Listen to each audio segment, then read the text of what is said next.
Hi guys, this is Allie with Stuck on You Crochet, and today we are back to work on block 4 of the Stitchwork Scarf.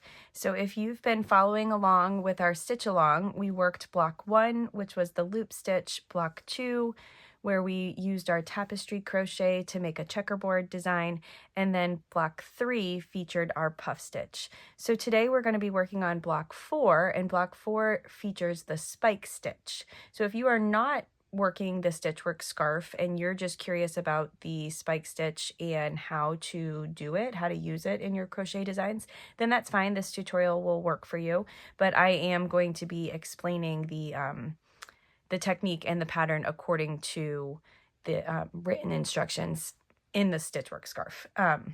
So go ahead and grab your project and your yarn and your hook, and we will get started.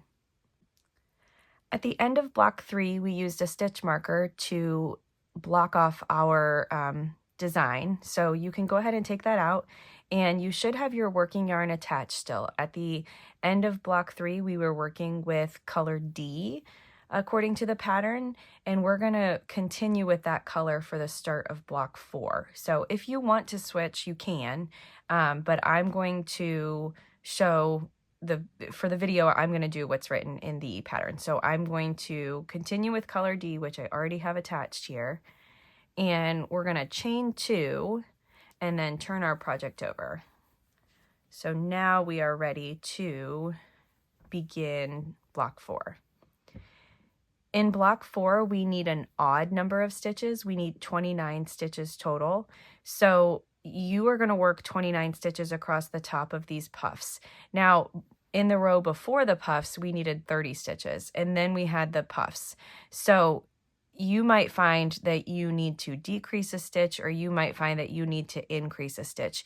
Either way is fine. You don't have to be too particular, which is why I did not write out specific instructions, because if you find, oh no, I'm at the end of the row and I am only at 28, well then add one more and get to 29. Or if you're at the end of the row and you're like, shoot, I still have 2 spaces left, then just pop a decrease stitch in there.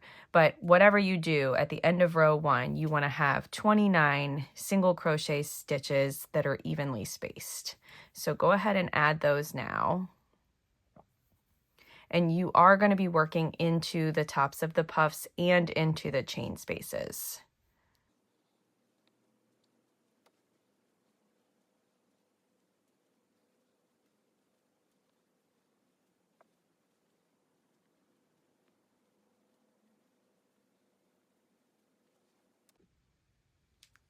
Once you've worked those 29 stitches, you're going to chain 1 and then turn the whole project over. And now for rows 2 through 4, we're just going to single crochet 29 across. So just place 1 single crochet stitch into each space across, and you'll do that for row 2, row 3, and row 4. So I'm going to work my rows, and then we will meet back once we have those finished. Okay, so once you reach the final stitch of row 4, we're ready to change colors for row 5. So that on that final stitch, we're going to work the beginning of the stitch with the color that we've been working with, and then we are going to grab our new color. So I'm working with color E here, and we're going to finish the stitch with our new color, so then we're ready to work with that color in row 5. So put your new color on your hook, and then we're going to chain 1 at the end of the row, and you are finished with the color that you used in block 3. So you can cut that color if you'd like to.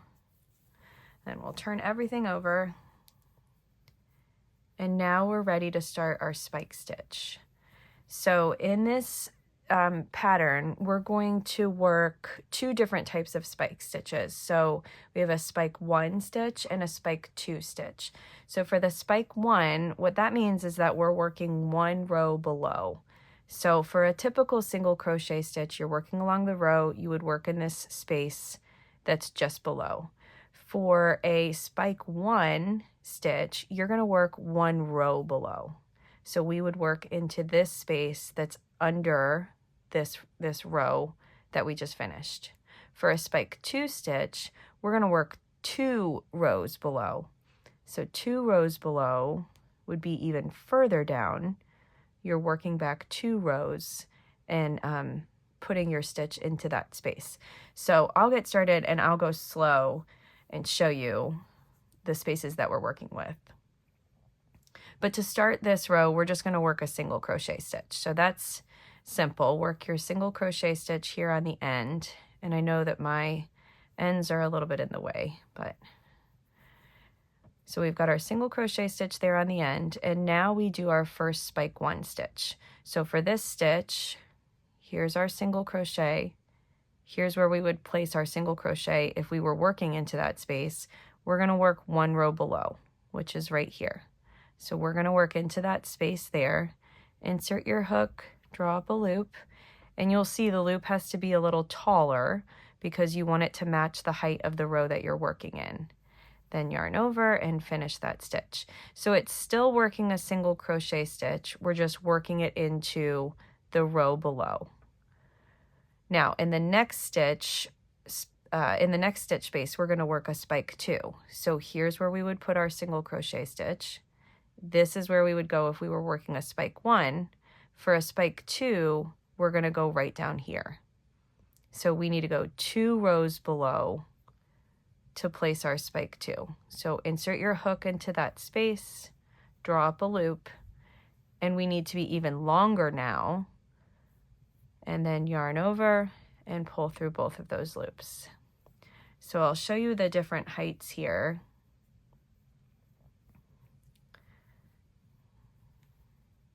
You can see here's our single crochet stitch, here's our spike 1, and here's our spike 2. So it just gets a little bit longer with each different type of stitch. And you can play with these and work your design however you wanted to. This is just how I decided to place them for the Stitchwork Scarf. So now we're going to work another spike 1. So we'll go 1 row below. And then we'll work a single crochet stitch.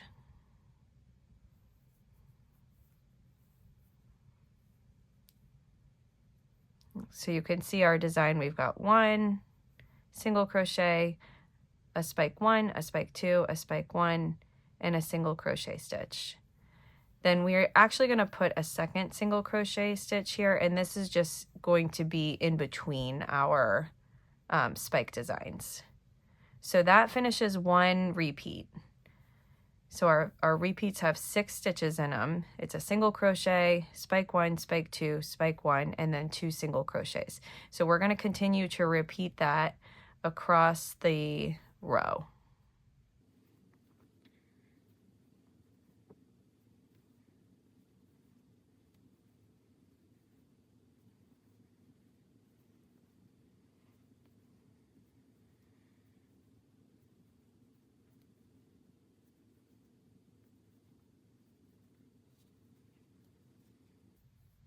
All right, when you get to the end, you don't have enough stitch spaces left for a full repeat. So for the very end, we're just going to work a single crochet stitch.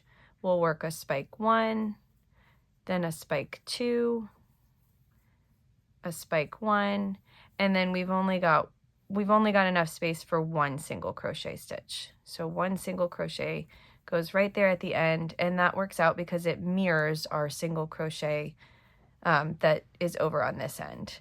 So like I said, you can see that these patterns are just repeating themselves. If you get to the end of the row and you realize that you don't have enough stitch spaces left, or you have too many left, then go back and make sure that your spike stitches are straight up and down vertical. If you see that any of them are going sideways, like if it looks over like this, then it could be that you made your spike stitch in the wrong stitch space, and that's going to throw off your count across the top of the row. So if you're having trouble with enough stitch spaces in your row, then go back and just make sure that you really put those spikes into the correct space. So then for the next rows, we're just going to work a simple single crochet stitch. So we have 3 rows of single crochet stitch, and then we will be ready to join our next color. So you can go ahead and do those, and we will meet back.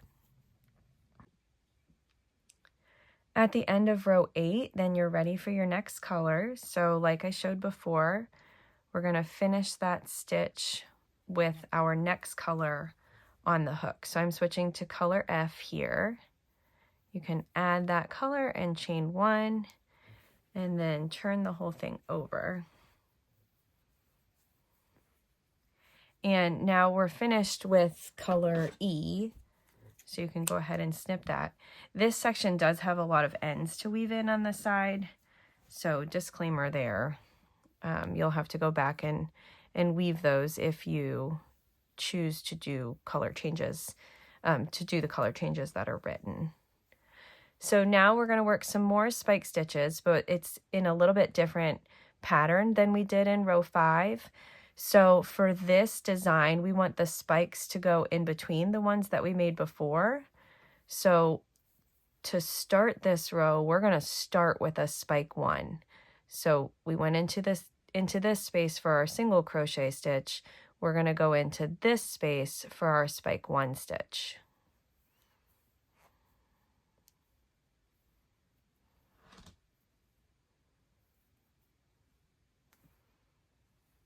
So there's our spike 1. I had to pull these ends pretty tight to make it look right. So if yours looks a little bit wonky, that's okay. It's just because we just made our color change there. All right, then we're going to work 3 single crochet stitches into the next 3 spaces. And then we are ready for some more spikes. So we'll work a spike 1 in the next space, and then we're going to work a spike 2,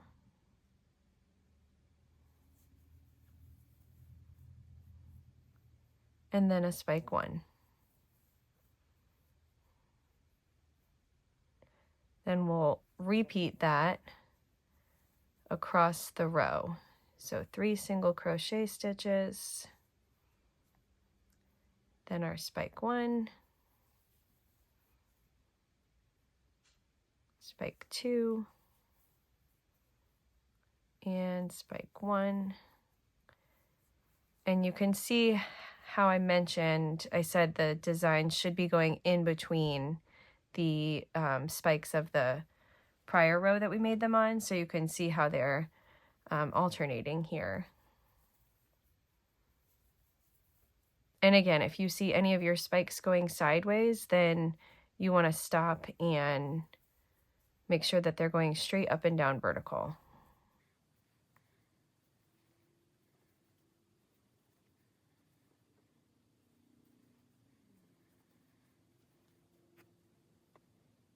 All right, to finish here, we don't have enough spaces left for a repeat, so we're going to work 3 single crochet stitches.